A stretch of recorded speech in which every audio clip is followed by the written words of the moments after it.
have consequences. And the events we've seen play out over the last couple of weeks actually demonstrate this principle. Activists lie and people die. We'll come back to that.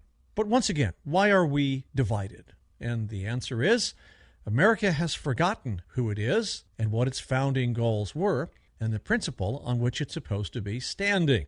Now, in so forgetting, it would seem the nation is entering the beginnings of what Strauss and Howe called the fourth turning crisis. Recall that according to their theory, you've got 16 generations in any one century in 4 stages. Stage 1 is the traditional stage. That would be the World War II generation, reflected in confidence and exuberance.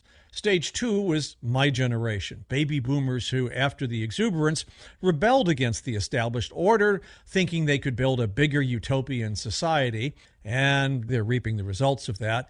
Remember, we had a new, greater vision, blah, blah, blah. Beware of people with utopian visions. It almost always ends in disaster. Stage 3 are the Gen Xers. Those are the ones who become disillusioned after all of the rebellion that's gone on. They can't figure out where their roots are, where they've come from, where they're going, since the rejection of traditional values by their parents results in societal and economic chaos. And finally, you get to the next stage. I guess we're looking at the millennial stage here. All of the order finally breaks down. It's economic and social order, and some kind of reformation is needed in order to stop the chaos and the nonsense. And there are 2 types of reformation. One, you collapse into a dictatorship to just stop the nonsense.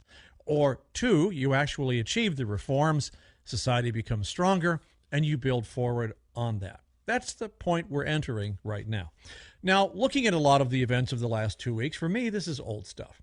I vividly remember the Watts riots of the mid-1960s carried live on television in Southern California. At the time, I was a young buck and the producer on KRNO radio for Mayor Al Ballard of San Bernardino, California, when he did his weekly radio program where anyone could call in and talk to the mayor. It was a very popular program. He actually got things done. He was known for being a rogue and ran roughshod over the entrenched politicos in town, which, of course, didn't save him a lot of enemies, but it did get him reelected time and again.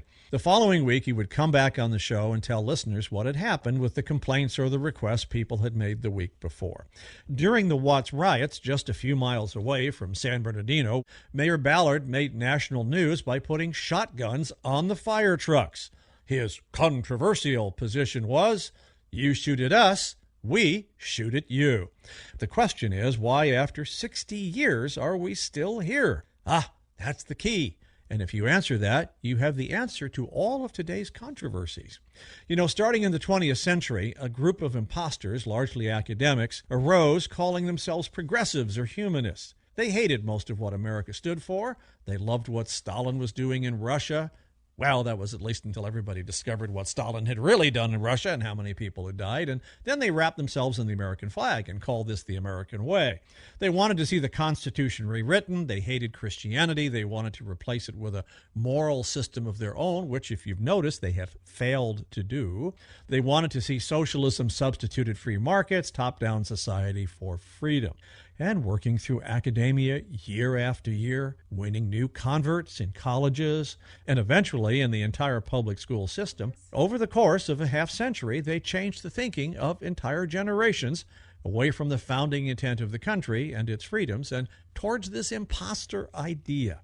They used the dialectic process of pitting one group against another and using the friction and anger generated as the energy to move the entire culture one more step in the direction of their delusional utopia. Whether it was the radical leftists of the 60s moving the civil rights movement to their own goals, the war protests of the 70s, the hysteria over the environment, or your cause here, one by one various positive movements were hijacked and diverted from their original purpose. The tensions of division rose. They loved it. The culture began to move, and they still love it.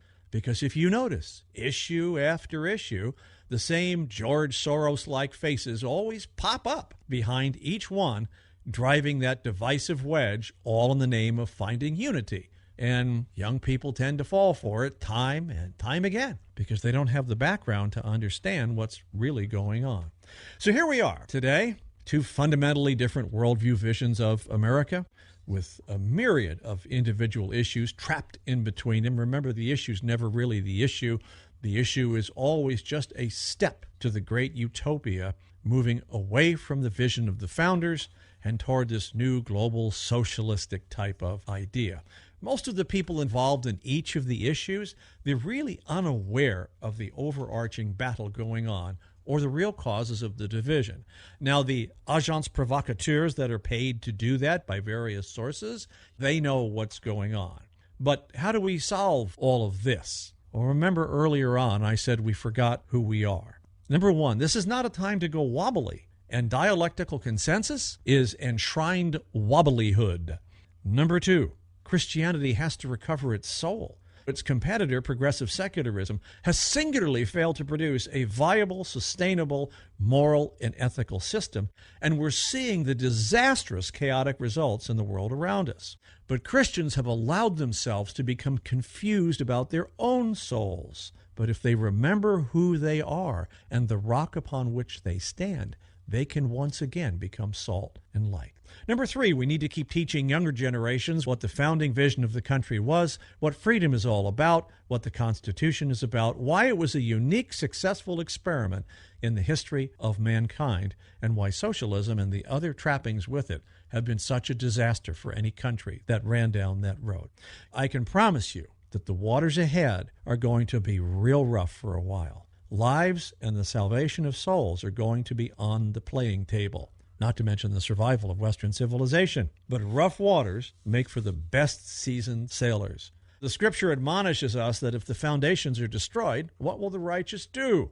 Well, that's exactly what the impostor has been busy doing for the last century. It's time we start rebuilding the foundations, because in the shipwreck to come, you just have to remember who you are and refuse to go wobbly.